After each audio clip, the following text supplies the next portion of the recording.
el día que empecé a engañar a mi marido, me reí durante el sexo. Y no por placer, ni por nervios. Me reí porque, en ese momento, pensé, si Javier supiera dónde estoy ahora mismo, probablemente se atragantaría con su puta tortilla francesa. Fue una carcajada suave, contenida, medio ahogada por la boca de Mark, que me besaba el cuello con esa mezcla de hambre y precisión que solo he visto en hombres que saben exactamente lo que quieren. Y ese día, Mark me quería a mí. La cama era incómoda, vieja, con las esquinas del colchón que crujían cada vez que nos movíamos, pero no me importaba. Estábamos en una habitación de esos hoteles cutres cerca de la autovía, uno de esos donde los recepcionistas ni te miran a la cara cuando pagas en efectivo. Mark tenía las llaves porque ya había estado allí antes. No conmigo. Eso lo supe más tarde. El polvo no fue romántico, ni especialmente largo, ni digno de una novela. Pero fue el primero. Y eso ya lo hizo épico, al menos en mi cabeza. Cuando me vestí, el sujetador estaba del revés. Mark se rió, me lo arregló, y luego me plantó un beso en la frente como si fuéramos novios de toda la vida. No vas a decir nada, ¿no? Le dije. ¿Decir qué? Esto. Nosotros. No soy idiota, contestó. Tú tampoco deberías serlo. Me fui sin responderle. En el coche, con las manos aún temblando sobre el volante, pensé en lo que acababa de hacer.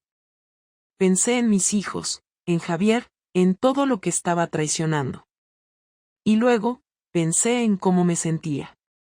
Y eso me jodió aún más, porque la verdad era esta, me sentía viva. En control. Poderosa. Y eso era adictivo. Todo había empezado unas semanas antes, en una comida del trabajo. Yo había ido solo porque no me apetecía volver a casa. Esa semana Javier estaba insoportable con su obsesión por el nuevo proveedor de la empresa.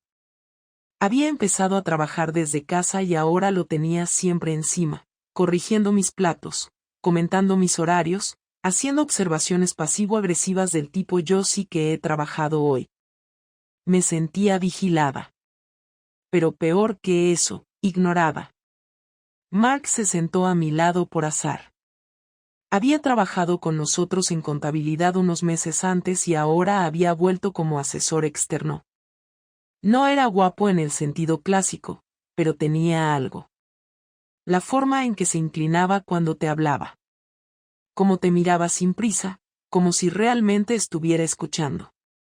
Durante la comida no pasó nada. Solo una frase. Una única frase, cuando estábamos hablando de vinos y dije que prefería el blanco seco. Él sonrió, levantó la ceja y soltó. Tú pareces de las que beben albariño frío, descalza, en una terraza con vistas al mar, riéndose de su marido mientras le escribe a otro.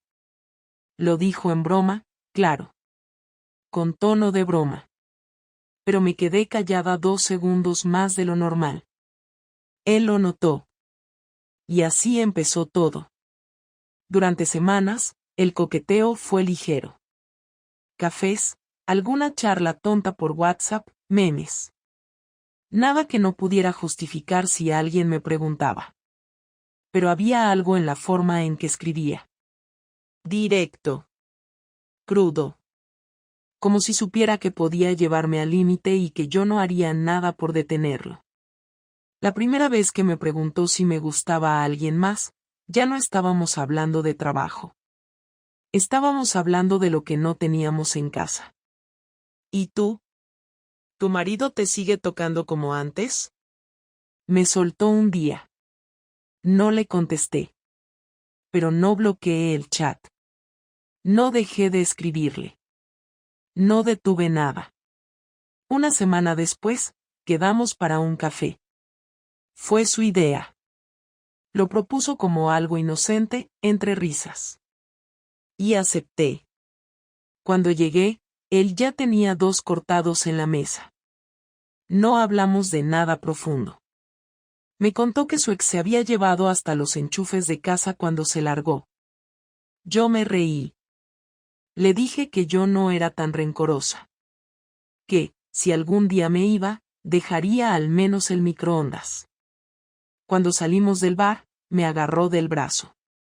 No con fuerza, pero con esa seguridad de quien ya sabe lo que va a pasar. Me besó en la mejilla. Lento. Deliberado. La próxima vez, sin ropa, dijo, mirándome a los ojos. Yo me reí. Me reí como una idiota. Y le dije, ya veremos. Pero ambas sabíamos que no había nada que ver. Ya estaba hecho. La próxima vez, sin ropa. Y sin culpa. Me gustaría decirte que dudé. Que hubo noches de insomnio, crisis existenciales, lágrimas en la ducha. Pero sería mentira. Lo que sentí fue vértigo. La sensación de estar cayendo por voluntad propia, y que eso me daba más placer que miedo. Mark se convirtió en una válvula de escape. Cada mensaje suyo era una válvula más que se abría. Cada encuentro, una rendija por donde escapaba toda la frustración acumulada de años. De cenas vacías, de abrazos por compromiso, de sexo aburrido con la luz apagada. No me enamoré de Mark. Me enamoré de no ser la esposa invisible. Me enamoré de ser mirada como si importara. Y mientras tanto, en casa, Javier no notaba nada. O eso creía yo. Una noche, después de cenar, me pidió que me sentara con él. Había abierto una botella de vino, algo que hacía solo en ocasiones especiales. Me sirvió una copa y me miró con una expresión que no supe leer. Estás rara últimamente, dijo. ¿Rara cómo? No sé. Distinta. Más guapa. Más feliz. Me lo dijo como un cumplido, pero lo sentí como un disparo. Me tembló la copa en la mano. Sonreí. Cambié de tema. Pero desde ese día, empecé a ver cosas. Gestos suyos. Miradas. Como si me observara sin decirlo. Como si supiera, o al menos sospechara, que algo se me escapaba por entre las manos. Y entonces, un día, todo se rompió. Javier no dijo nada durante varios días, y yo me relajé. Pensé que había sido solo un momento de esos donde los hombres sienten que se están quedando atrás y se vuelven sentimentales por un rato, pero que luego lo olvidan porque les da vergüenza reconocer que su mujer les resulta un misterio. Él siguió con su rutina, con su desayuno a las 7 en punto, con su forma meticulosa de revisar el correo, con su manera mecánica de besarme en la mejilla antes de salir a correr. Pero hubo un detalle, algo que no me pasó desapercibido. Me devolvía el móvil cada vez que sonaba, incluso cuando lo tenía yo cerca. No hacía eso antes. No se metía en mis cosas, pero ahora parecía que buscaba que yo notara que estaba actuando de forma normal. Eso fue lo que me hizo sospechar que ya no estaba tan tranquilo como aparentaba. Y cuando empecé a pensar que podía estar vigilándome, también empecé a cometer errores. Una tarde, mientras salía de la ducha, vi que el espejo estaba empañado pero el reflejo del marco del baño mostraba mi móvil encendido sobre la cama. Alguien había tocado la pantalla porque había una conversación abierta, y no era la última que yo había tenido. Era el chat con Mark. Lo supe porque vi la palabra anoche en el primer renglón y yo no había vuelto a abrir esa conversación desde hacía horas. Caminé hasta el móvil sin correr. Lo desbloqueé con mi cara y confirmé que la conversación seguía intacta, pero ya no confiaba en que fuera solo eso. Empecé a pensar si Javier había conseguido acceso a mis mensajes, si se había metido en el portátil o en la copia de seguridad de la nube. Por dentro, una parte de mí sintió miedo, pero otra, muy distinta, sintió rabia, como si lo peor no fuera que supiera lo que hacía, sino que lo supiera sin decirme nada. Como si estuviera disfrutando su pequeña venganza silenciosa. No pasó ni una semana hasta que ocurrió algo que me confirmó que estaba en problemas. Un viernes por la noche, Javier propuso ver una película, cosa que ya no hacíamos desde hacía meses. Preparó palomitas, encendió las luces tenues del salón y me dejó elegir la película. Era un gesto forzado, pero me senté con él para ver si todo era una trampa o una estupidez nostálgica. A los 20 minutos, me levanté al baño y al volver, lo vi con mi móvil en la mano. Fingió que lo estaba cargando porque se estaba apagando. No le dije nada. Solo asentí y me senté de nuevo. El resto de la película fue un desfile de pensamientos torcidos, de preguntas que no podía sacarme de la cabeza. ¿Cuánto sabía? ¿Cuándo lo supo? ¿Qué planeaba? El lunes siguiente me pidió que comiéramos juntos. Un restaurante sencillo, nada elegante, ni romántico. En el coche, casi no habló. Yo fingí que no me importaba, pero ya no podía más con el nudo que tenía en el estómago.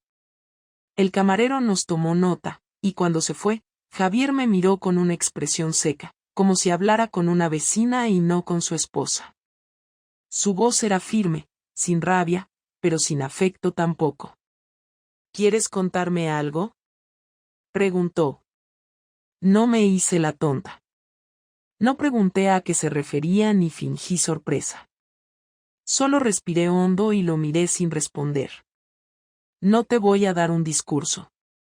Solo quiero saber si vas a decirme la verdad o si prefieres que te la enseñe yo. Ahí supe que lo sabía. No lo sospechaba, lo sabía.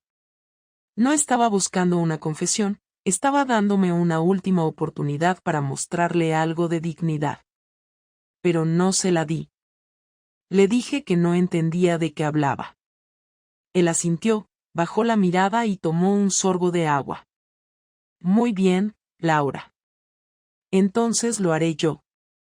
Sacó su móvil del bolsillo de la chaqueta, desbloqueó la pantalla y deslizó hasta un archivo de audio.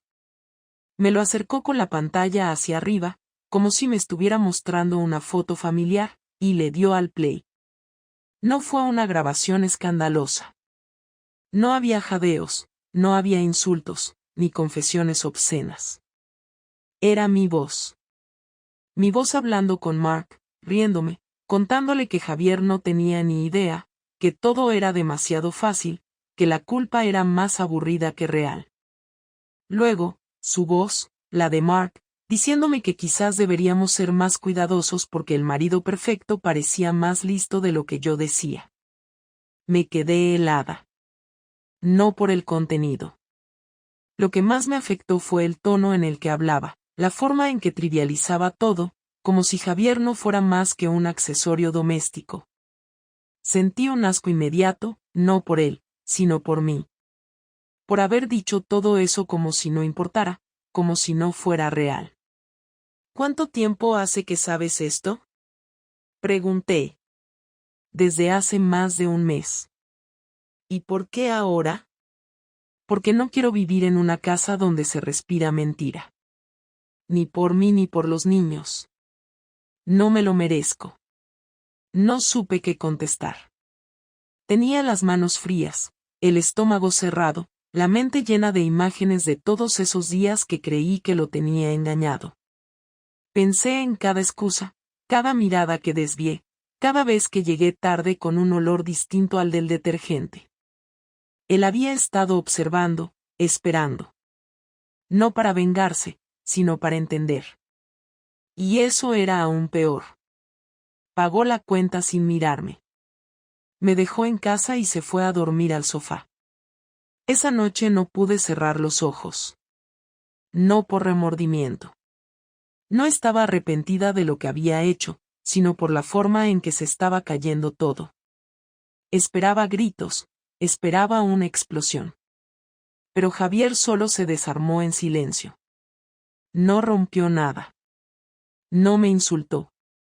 No me echó. Solo me mostró la verdad y esperó a que yo decidiera qué hacer con ella. Durante los días siguientes, el ambiente en casa fue irrespirable. Seguíamos hablando por los niños, por la rutina, pero todo era falso, mecánico, como si estuviéramos leyendo un guión escrito por alguien que ya no creía en su propia historia. Empecé a notar que evitaba estar a solas conmigo, que prefería salir con Nico a hacer la compra o recoger a Lucía del colegio. Me había convertido en una sombra dentro de mi propia casa. Una tarde, cuando salí del trabajo, noté que el coche de Javier no estaba. Le escribí para preguntarle dónde estaba y me contestó: no voy a llegar hasta tarde. Hay cosas que tengo que preparar. Cena con los niños. Intenté llamarlo pero no contestó. Esa noche no volvió. Y ahí fue cuando todo cambió. Ahí fue cuando empezó su venganza. La mañana después de aquella noche fue como despertar en una casa que no era la mía. Todo parecía igual, pero nada lo era. La cafetera goteaba como siempre, los niños peleaban por los cereales, el reloj marcaba la misma hora que cualquier otro día, y sin embargo yo sentía que estaba parada en medio de un escenario vacío donde todos los sonidos se oían de lejos. Javier seguía sin hablarme más allá de lo necesario. Me saludó con un simple buenos días y se fue a dejar a los niños al colegio. Cuando volvió, yo estaba en la cocina fingiendo que revisaba correos del trabajo. Él se apoyó en el marco de la puerta, con los brazos cruzados, y me observó durante varios segundos sin decir nada. No era una mirada de odio, ni de dolor, era algo más difícil de describir, como si estuviera midiendo el tiempo antes de decidir qué hacer conmigo. Finalmente habló, sin alterar la voz ni una sola vez. Voy a hacerte una pregunta y quiero que me contestes sin rodeos, dijo. Dime, respondí, intentando mantener el tono firme. ¿Cuántas veces? Me quedé inmóvil. No necesitó decir más. Sabía a qué se refería. Intenté buscar una respuesta que no lo destrozara del todo, pero cualquier número que dijera sería un golpe. Pensé en mentir, en reducirlo a una sola vez, pero algo en su expresión me hizo entender que no le servía un número inventado. Quería escuchar la verdad, aunque le repugnara. Bajé la vista y dije despacio. 5. Él asintió sin sorpresa, como si ya lo supiera. Caminó hacia la mesa, se sirvió café y lo bebió de pie. ¿Y lo vas a seguir viendo? Preguntó. No lo sé. Pues entonces ya está. Me quedé esperando que dijera algo más, que gritara, que me echara, pero no lo hizo. Cogió las llaves del coche y salió de casa sin cerrar la puerta con llave. Lo seguí hasta el portal, pero ya estaba arrancando. Volvió al anochecer, no cenó y se metió en el dormitorio sin dirigirme la palabra. Esa indiferencia me estaba rompiendo más que cualquier insulto. Al día siguiente, cuando fui a vestirme para el trabajo, encontré mi cajón de la ropa interior vacío. Me quedé mirando el hueco, sin entenderlo al principio, hasta que noté una bolsa de basura junto a la puerta del armario. Dentro estaban todas mis prendas, revueltas, sin doblar, y entre ellas, un trozo de papel doblado. Lo abrí. Solo tenía una frase escrita con su letra: deja de disfrazarte para otros. Lo dejé sobre la cama y me senté a mirar por la ventana. No lloré. Ni siquiera me sentí humillada, solo confundida. No entendía qué buscaba con eso, si quería castigarme o simplemente mostrarme que ya no le importaba esconder su desprecio. Cuando regresó por la noche, me encontró en el sofá. Me miró un momento y dijo con calma: no quiero que sigas mintiéndome delante de los niños. Si te vas a ir, dímelo. No me voy a ir. Entonces actúa como si vivieras aquí. Su voz no era violenta, pero tenía un peso que nunca le había escuchado. Me levanté sin responder. Mientras subía las escaleras, sentí que sus palabras se me quedaban grabadas en la espalda. En nuestra habitación había cambiado la colcha y había retirado las fotos que teníamos en las mesillas. No quedaba rastro de nuestra vida juntos. Me tumbé en la cama y oí cómo cerraba la puerta del despacho. Desde ese momento entendí que la distancia ya no era emocional, era física. Los días siguientes fueron una rutina insoportable. Nos cruzábamos en la cocina, en el pasillo, en el baño, y apenas hablábamos. Los niños notaban la tensión, sobre todo Lucía, que empezó a dormir en nuestra cama para no tener pesadillas. Javier lo permitía, como si buscara reforzar el papel de padre intachable mientras me dejaba fuera de todo. Una noche, cuando los niños ya dormían, entró a la cocina donde yo estaba lavando los platos y se apoyó en la encimera sin mirarme. ¿Sabes qué es lo peor de todo esto?, dijo. No. Que no me sorprende. Ya hacía tiempo que sabía que algo iba mal, solo que no quería admitir que eras capaz. No contesté. Me temblaban las manos dentro del agua caliente, pero seguí lavando el plato como si nada. Él continuó hablando, más despacio. Podría haberte engañado yo también, ¿sabes? No me faltaron oportunidades. Pero nunca quise hacerlo, no porque fuera un santo, sino porque pensé que si lo hacía me convertiría en otra persona. Ahora entiendo que tú ya lo eras desde hace tiempo. Apagué el grifo, respiré hondo y le dije. No lo hice por venganza ni por aburrimiento. Lo hiciste porque quisiste. Esa respuesta me dejó sin defensa. Tenía razón. No había excusa. No podía culpar a la rutina ni a la falta de atención. Lo había hecho porque quise hacerlo. No era una víctima. Lo sabía y me dolía admitirlo. Durante esa semana todo se fue endureciendo. Javier empezó a llegar más tarde, a apagar el móvil cuando salía, a hablar con los niños de planes de futuro que no me incluían. Un jueves por la tarde me llamó mi compañera de trabajo para decirme que Javier había pasado por la oficina. No me lo había dicho. Dijo que fue a recoger unos documentos para la declaración de la renta, pero no tenía ningún motivo real para estar allí. Sentí un escalofrío al imaginarlo mirando mi escritorio, revisando papeles, tal vez preguntando por Mark. Esa misma noche lo esperé despierta. Cuando entró, lo enfrenté. ¿Fuiste a mi trabajo? Sí. ¿A qué? A confirmar cosas. ¿Qué cosas? Las que me interesan. Me acerqué un paso más. ¿Lo viste? Sí. Lo vi. Y hablé con él. Me quedé muda. No sabía qué podía haberle dicho ni cómo había reaccionado Mark. Javier me observó con una calma que me daba miedo. No te preocupes, no le toqué un pelo. Solo le dejé claro que sabía todo. Le dije que no hacía falta que siguiera escondiéndose porque ya no me importaba. Esa frase me dolió más que cualquier grito. Ya no me importaba. Me di cuenta de que su indiferencia era la forma más cruel de castigo. Me estaba borrando sin alzar la voz. A partir de esa noche, la convivencia se volvió un campo minado. Dormíamos en la misma casa pero en habitaciones distintas. Los niños creían que era temporal, una pequeña crisis, como me oyó decirle Lucía a una amiga por teléfono. Pero no era temporal. Javier empezó a planificar cada cosa sin consultarme. El sábado, sin previo aviso, cambió el coche familiar por otro más pequeño. Dijo que no necesitábamos tanto espacio. También cerró la cuenta conjunta y abrió otra solo a su nombre.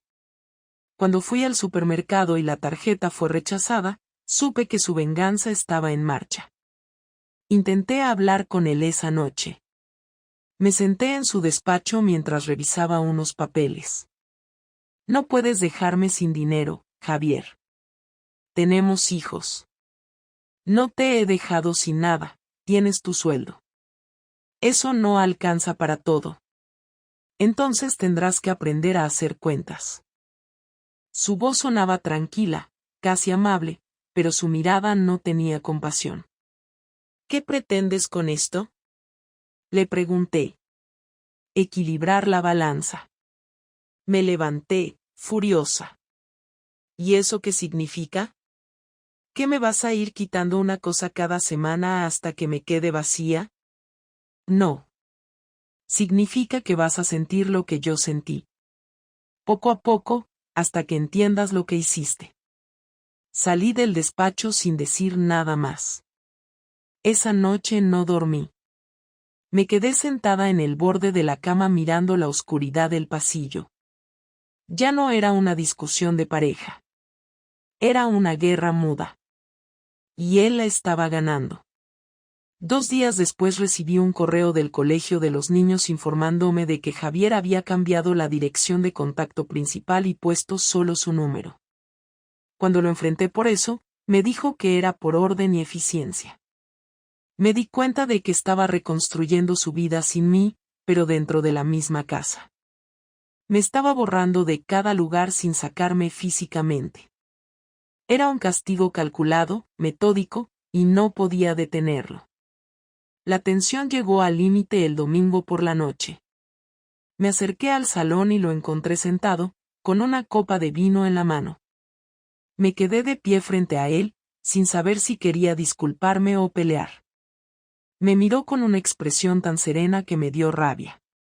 No puedo seguir viviendo así, le dije. Entonces vete. No voy a irme. Entonces acepta lo que hay. Nos quedamos en silencio. El reloj del comedor marcó las 10. Él bebió un sorbo de vino y dijo: ¿Sabes qué es lo más irónico? Que todavía te quiero, pero ya no me interesa salvar esto. Yo no supe qué decir. Fue la primera vez que sentí que todo se había roto de verdad. No porque me gritara o me humillara, sino porque lo dijo con total sinceridad. No había ira, solo cansancio. Y ese cansancio pesaba más que todo lo demás. Esa noche entendí que el perdón ya no era una posibilidad. Lo que venía después sería mucho peor. El lunes siguiente amaneció con un silencio extraño. Javier se había levantado antes de que sonara el despertador, y cuando bajé a la cocina ya no estaba. Sobre la mesa había una nota breve con su letra ordenada: llevaré yo a los niños esta semana. No te preocupes por nada. La frase sonaba amable, pero entendí lo que significaba. Me estaba excluyendo de su rutina, quitándome espacio, desactivando mi papel de madre dentro de nuestra propia familia. No era una decisión impulsiva. Era el siguiente paso de su venganza, y lo estaba ejecutando con la misma precisión con la que ordenaba los papeles de su oficina. Me quedé en la silla con la nota en la mano, sin saber si llorar o reír. No podía negar que, en cierto modo, se lo había ganado. Pero tampoco podía soportar que lo hiciera con esa calma. Prefería que me gritara, que me lanzara algo, cualquier cosa, antes que esa indiferencia tan ordenada. Al mediodía recibí un mensaje de Lucía diciéndome que su padre la había llevado a comer pizza después del colegio. Era lunes, y normalmente los lunes comíamos todos en casa. No le contesté. Me pasé el resto de la tarde en el sofá, sin energía ni para encender la tele. Cuando Javier volvió, traía bolsas del supermercado y un ramo de flores en la mano. Se acercó al pasillo y me las tendió sin mirarme. Son para Lucía, por su dibujo del concurso. No me preguntó nada. No mencionó el día anterior, ni la conversación, ni la tensión. Subió a la habitación, se duchó y se encerró en el despacho. Era como vivir con un desconocido que aún sabía dónde guardabas los vasos, pero ya no recordaba quién eras. 2 días después, la venganza empezó a mostrarse más clara. Al llegar al trabajo, mi jefa me llamó a su oficina. Tenía una expresión incómoda, casi apenada. Me pidió que cerrara la puerta y me mostró un sobre. Dentro había una serie de capturas de pantalla impresas con conversaciones entre Mark y yo. No eran las más comprometedoras, pero bastaban para que alguien se hiciera una idea de lo que había entre nosotros. No firmaban el sobre, pero no necesitaba ser detective. Solo Javier tenía acceso a mi móvil y al ordenador de casa. Sentí cómo me temblaban las piernas y tuve que apoyarme en el escritorio. Mi jefa fue directa. No voy a meterme en tu vida personal, pero no puedo permitir que este tipo de cosas interfieran en el trabajo. Tenemos que mantener cierta imagen. Le prometí que lo solucionaría, que no volvería a pasar. Asintió sin insistir. Entendí que había querido advertirme antes de que llegara a recursos humanos. Salí del despacho con la garganta seca. En la puerta del edificio, Mark me esperaba dentro de su coche. No lo había visto desde hacía más de una semana. Lo primero que dijo fue: «Tu marido ha venido a buscarme otra vez». Le pedí que hablara claro. Me explicó que Javier había ido al bar donde a veces almorzábamos y que le había dejado un sobre igual que el mío, con copias de las conversaciones, acompañadas de una carta breve. «Te regalo la versión escrita de vuestra gran aventura. Aprovéchala para recordar lo poco que valía». Mark estaba furioso. Dijo que pensaba denunciarlo. Yo le pedí que no hiciera nada. Cuanto más ruido hagas, peor será. Él me miró con desprecio y dijo que yo solo pensaba en salvar mi cara. No le respondí. Sabía que tenía razón. Cuando se fue, supe que aquello era el final.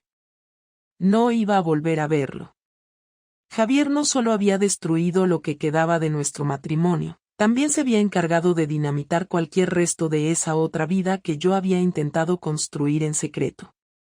Esa noche, cuando Javier volvió, lo esperé en el salón. No quería que pensara que me había quebrado, aunque ya no me quedaban fuerzas. Se sentó frente a mí, tranquilo. «¿Por qué lo hiciste?», le pregunté. «Porque necesitaba verte caer». «¿Y ahora qué? ¿Ya te sientes mejor?». «Todavía no». Esa respuesta me heló la sangre. Su tono era tan sereno que parecía ensayado. No gritaba, no gesticulaba, solo hablaba con una calma que era peor que cualquier arrebato de rabia. «¿Vas a seguir?», pregunté. «Hasta que entienda que el daño no se borra con disculpas». No respondí. Me limité a mirarlo. No podía reconocer al hombre con el que había compartido la mitad de mi vida. No sabía si estaba hablando con un marido herido o con alguien que había decidido convertirse en mi verdugo. En el fondo, sabía que lo que estaba haciendo no era solo venganza, era su manera de reconstruirse, de demostrar que aún tenía control. Yo había sido la que rompió el equilibrio, y él estaba reescribiendo las reglas. Los días siguientes fueron una cadena de pequeños castigos. Me quitó las llaves del coche para evitar accidentes innecesarios, cambió las contraseñas del Wi-Fi y las de las cuentas conjuntas. Cuando le pedí que al menos me diera acceso a los gastos de los niños, me dijo que ya lo estaba gestionando todo él y que no me preocupara. Era una frase cortés, pero su significado era claro, ya no formaba parte de las decisiones. Mi vida se había reducido a mi trabajo, la comida y los silencios. Cuando intentaba hablarle, respondía con frases cortas o se levantaba directamente. En la casa ya no había discusiones, solo una especie de rutina controlada por su voluntad. Un sábado por la mañana, fui a buscar a los niños al colegio de actividades, pero el conserje me dijo que ya los había recogido su padre. Volví a casa y encontré la mesa puesta, 3 platos, 3 vasos, 3 servilletas. Faltaba el cuarto. Javier estaba sirviendo la comida con una sonrisa tranquila. «Pensé que te vendría bien descansar hoy», dijo. «¿De mis hijos?». «De todo». No supe qué contestar. Me senté a un lado y lo observé mientras hablaba con Lucía sobre su clase de dibujo. Su tono era amable, su sonrisa natural. Parecía un padre perfecto, y yo era una invitada. Me di cuenta de que su venganza no era impulsiva, era meticulosa. No estaba intentando humillarme frente a los demás, sino dejarme fuera poco a poco, hasta que no quedara nada que me conectara con esa familia.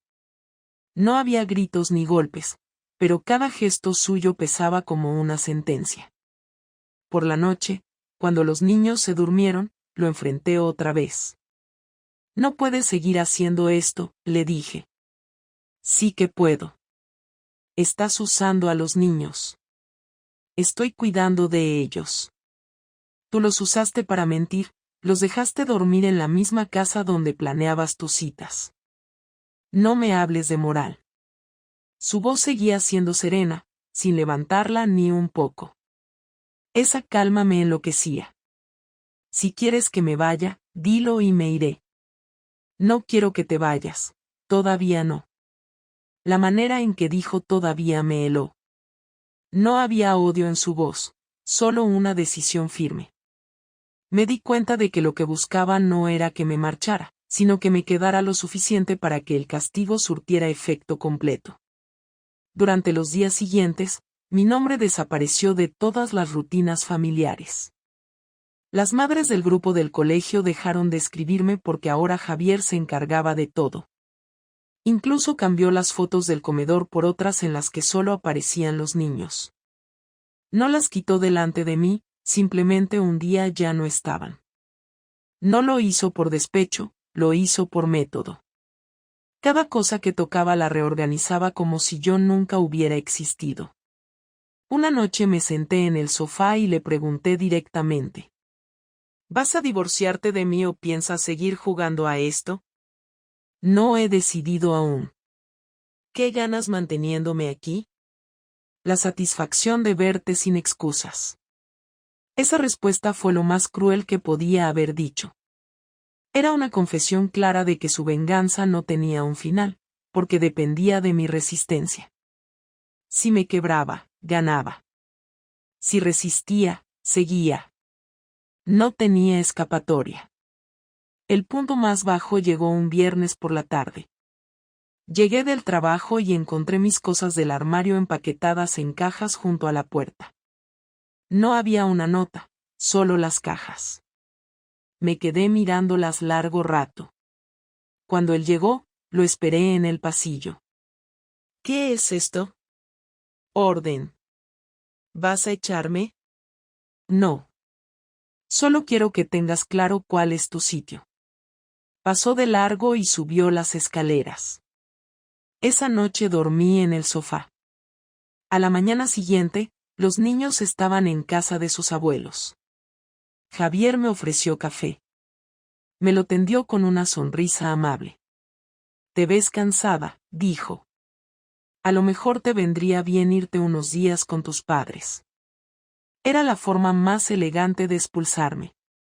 No me gritó, no me echó, no me insultó.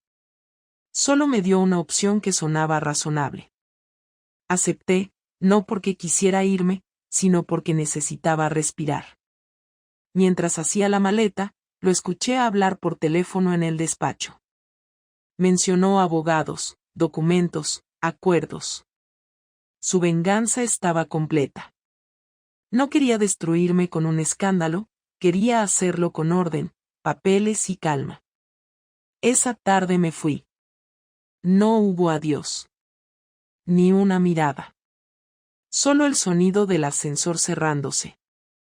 Cuando llegué al portal, entendí que ya no tenía casa, y que el castigo no había terminado, apenas estaba empezando. Pasaron 3 días en casa de mis padres antes de que Javier dijera una sola palabra. Me limité a escribirle un mensaje la primera noche para decirle que había llegado, que estaba bien, y que si necesitaba que pasara a buscar algo del colegio de los niños, podía hacerlo. No respondió. Me levantaba temprano, desayunaba con mi madre en silencio, y me pasaba el resto del día revisando correos de trabajo desde el comedor, con el teléfono junto a mí esperando una llamada que no llegaba.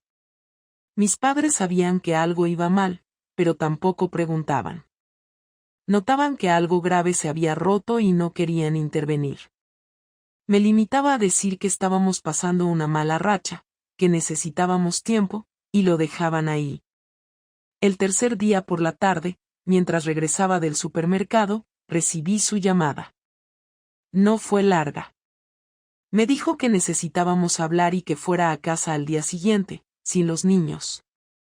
Dijo que estarían con su madre y que quería hacerlo sin interrupciones. Colgó sin despedirse. Me pasé la noche ensayando respuestas, posibles versiones, excusas, confesiones. Pero todas sonaban vacías, y sabía que él ya no estaba esperando que le explicara nada. Quería cerrar algo. Yo también, aunque no sabía si lo que se cerraría sería el matrimonio o solo esta fase de guerra silenciosa. Cuando llegué a casa, ya había abierto todas las ventanas. La casa olía a limpio, a recién fregado, a ambientador barato. Nada estaba fuera de lugar. En la mesa del salón había 2 vasos con agua, uno en cada extremo. Él estaba sentado, con una carpeta negra frente a él. Me acerqué despacio, sin quitarme el abrigo. No hizo ningún gesto. Solo me miró con la misma calma de siempre. No tenía ojeras, no parecía cansado. Se le veía sereno, como si ya hubiera tomado todas las decisiones que necesitaba tomar y ahora solo estuviera cumpliendo con el protocolo. Gracias por venir, dijo sin alzar la voz. Siéntate. Lo hice. Me puse frente a él y esperé a que hablara. Pasaron varios segundos antes de que volviera a decir algo. No vamos a volver a lo de antes. Ni por ti ni por mí. Lo sé. Tampoco quiero que sigas viviendo en esta casa. Lo imaginaba. Pero tampoco quiero que esto termine siendo un circo. Deslizó la carpeta hacia mí. Dentro había un borrador del acuerdo de separación. Ya había consultado con un abogado. Me explicó cada punto con claridad, sin vacilar, como si estuviera leyendo un informe más del trabajo. Custodia compartida, calendario rotativo, reparto equitativo de gastos, una cláusula específica sobre la venta de la casa, y una mención breve al uso del coche familiar. Nada estaba fuera de lugar. Lo había pensado todo.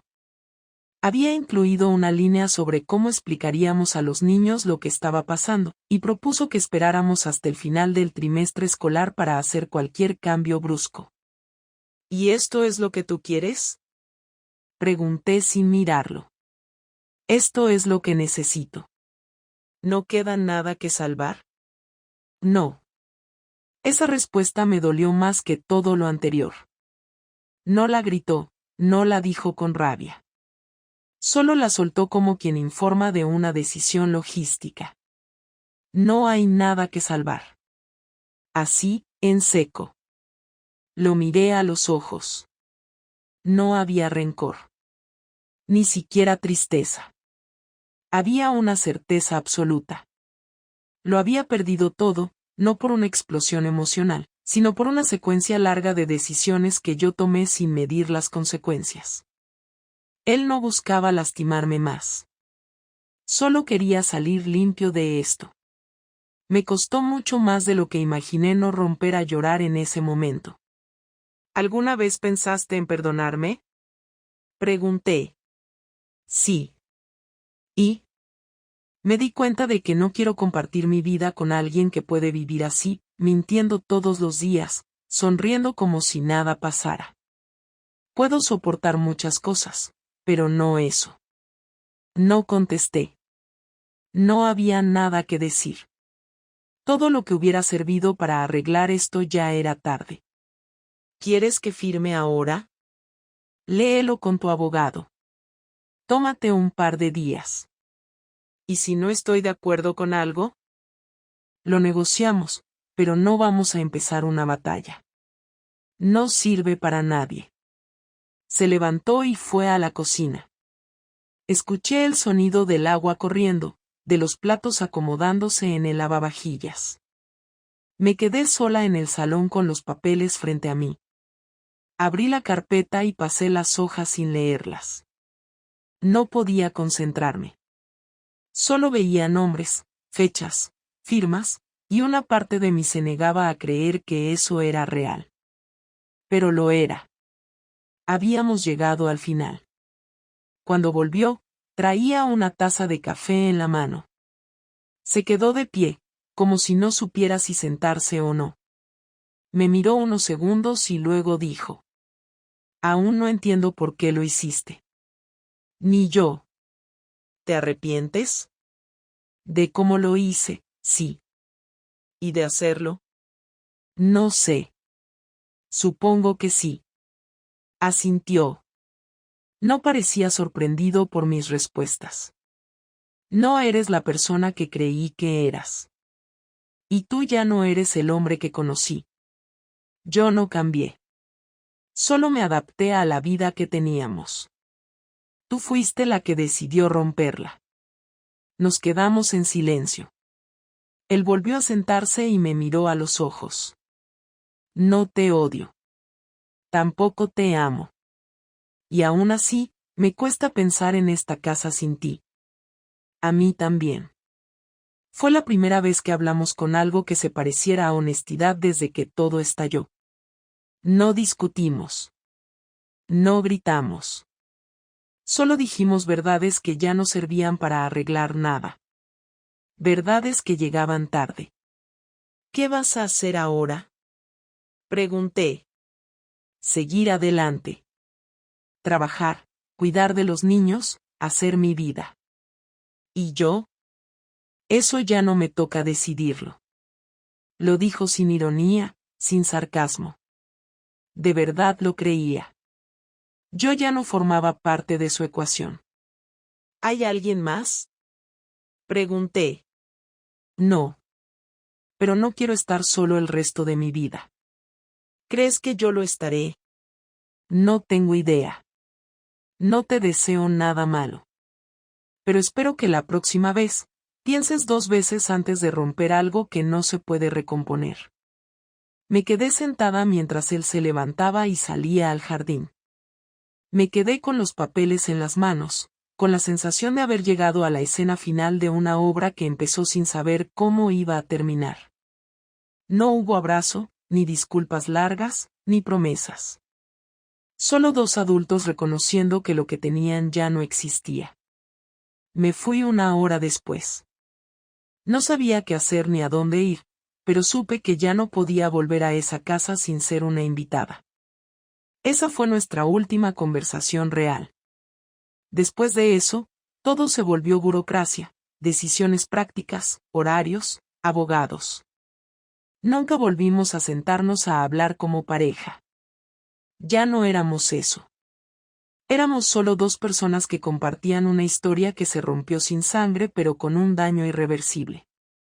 Han pasado exactamente 29 días desde que todo se rompió.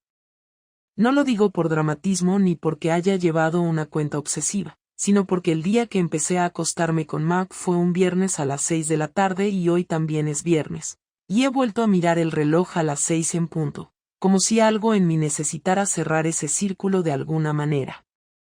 Ahora estoy en el mismo comedor de la casa de mis padres donde estuve la primera noche que me fui. Mis cosas siguen en 2 maletas junto a la puerta, porque no he sido capaz de deshacerlas por completo, ni de aceptar que este sitio, que huele a naftalina y comida recalentada, es mi casa por ahora. No me han faltado consejos ni advertencias. Mis amigas, las pocas con las que sigo hablando, han sido discretas, pero sé lo que piensan. Algunas creen que Javier se pasó, otras creen que me lo busqué, y muchas, simplemente, prefieren no opinar. Lo entiendo. Es incómodo mirar de frente a alguien que te recuerda que una mala decisión puede destrozarte en menos de un mes. No he vuelto a ver a Mark.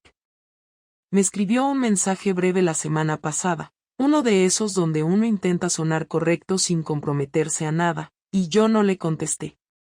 No tengo ganas de hablar con él. Me resulta irrelevante ahora. No porque lo odie, ni porque me arrepienta de lo que hicimos, sino porque, puestos a elegir a quien arruiné, fue a Javier, no a él. Mark seguirá con su vida, quizás con otra mujer, quizás igual de solo. Pero Javier era mi casa, y ahora no tengo ninguna. En cuanto al divorcio, firmamos hace 3 días. lo hicimos en silencio, en la oficina de su abogado. Yo no llevé a nadie. Él fue con su hermana. Firmé todo sin cambiar una sola línea. No porque estuviera de acuerdo con todo, sino porque no tenía ganas de pelear por nada. No me interesa quedarme con la mitad de una vida que ya no quiero. Cuando salimos, ni siquiera nos dijimos adiós. Nos miramos, asentimos y nos dimos la espalda. Así terminó nuestro matrimonio. Sin gritos, sin lágrimas, solo con papeles sellados y una sensación de pérdida que no sabría describir si tuviera que explicarla a alguien más. A los niños les hemos dicho que vamos a vivir separados por un tiempo. Lucía lo entendió rápido, aunque no lo dijo en voz alta. Tiene una mirada que lo ve todo, como la de su padre. Nico no pregunta mucho. Solo quiere saber si vamos a ir juntos a la excursión del colegio, y le dije que sí, aunque no sé si Javier va a querer compartir ese espacio conmigo.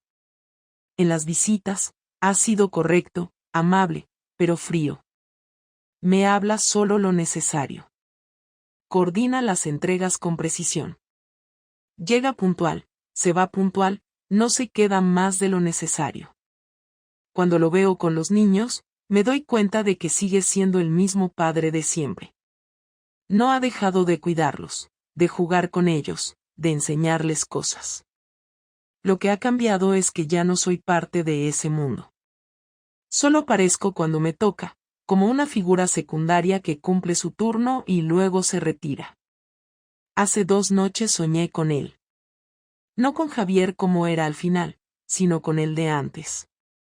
Estábamos en la casa antigua, la primera que compartimos, en Madrid, cuando aún alquilábamos un piso pequeño y teníamos una sola tele en el salón. En el sueño, cocinábamos juntos. No hablábamos. Solo estábamos ahí, como si nada malo hubiera pasado, como si aún creyéramos que todo era posible. Me desperté con una angustia que me duró toda la mañana. No por nostalgia, sino por la conciencia de que esa versión de nosotros murió hace tiempo, mucho antes de que yo cruzara la línea. Lo que pasó este último mes solo fue la confirmación final de algo que llevaba tiempo en silencio. Me he preguntado muchas veces si lo habría hecho igual si hubiera sabido cómo terminaría todo, y siempre llego a la misma conclusión. Sí, probablemente sí. No porque no me importe lo que perdí, sino porque llegué a un punto en el que no me sentía parte de mi propia vida. No me justifico. No busco que nadie me entienda. Simplemente lo digo porque es la verdad. Javier me ha enseñado muchas cosas en este proceso. La primera, que se puede castigar sin gritar. La segunda, que el amor no siempre muere con escándalo, a veces solo se apaga hasta dejar de notarse. Y la tercera, que cuando alguien te borra con método, no deja huellas, pero tampoco deja posibilidad de volver. Él no me va a perdonar. No ahora, y probablemente nunca. No va a hablar mal de mí en público, no va a impedir que vea a los niños, no va a buscar humillarme. Va a hacer su vida con una dignidad que duele. Y eso, en el fondo, es la lección más dura de todas. Yo podría haberlo gritado, suplicado, intentado recuperar algo, pero nunca habría ganado, porque no se puede recuperar lo que se rompió sin que el otro haya hecho nada malo. Ahora me enfrento a una realidad completamente distinta. Estoy buscando piso, algo pequeño, cerca del colegio, para poder seguir viendo a los niños sin complicaciones. He empezado a ir al gimnasio, más por llenar el tiempo que por otra cosa. En el trabajo han dejado de mirarme con lástima, lo cual agradezco. Me esfuerzo por mantener la cara en alto, por no mostrar que estoy rota por dentro. Mis padres no preguntan, pero me han apoyado más de lo que imaginé. No soy la hija ejemplar, y aún así no me han hecho sentir como un fracaso. Mi madre me dejó un sobre con dinero en el cajón de la cocina por si lo necesitas para la fianza. No lo he abierto, pero saber que está ahí me da algo parecido a seguridad. No sé qué pasará en el futuro. No sé si Javier va a rehacer su vida, si va a encontrar a alguien que le devuelva la confianza. No sé si yo misma seré capaz de volver a confiar en alguien o si simplemente me limitaré a sobrevivir con las decisiones que tomé. Lo único que tengo claro es que este mes ha sido el más largo y más revelador de mi vida. He descubierto de lo que soy capaz, tanto para bien como para mal. He visto lo que pasa cuando una persona decide borrarte sin necesidad de tocarte. Y he entendido que el perdón, si no llega de manera voluntaria, no se puede forzar. No me corresponde a mí buscarlo. Solo me queda aceptar lo que hice, vivir con ello y tratar de no repetirlo.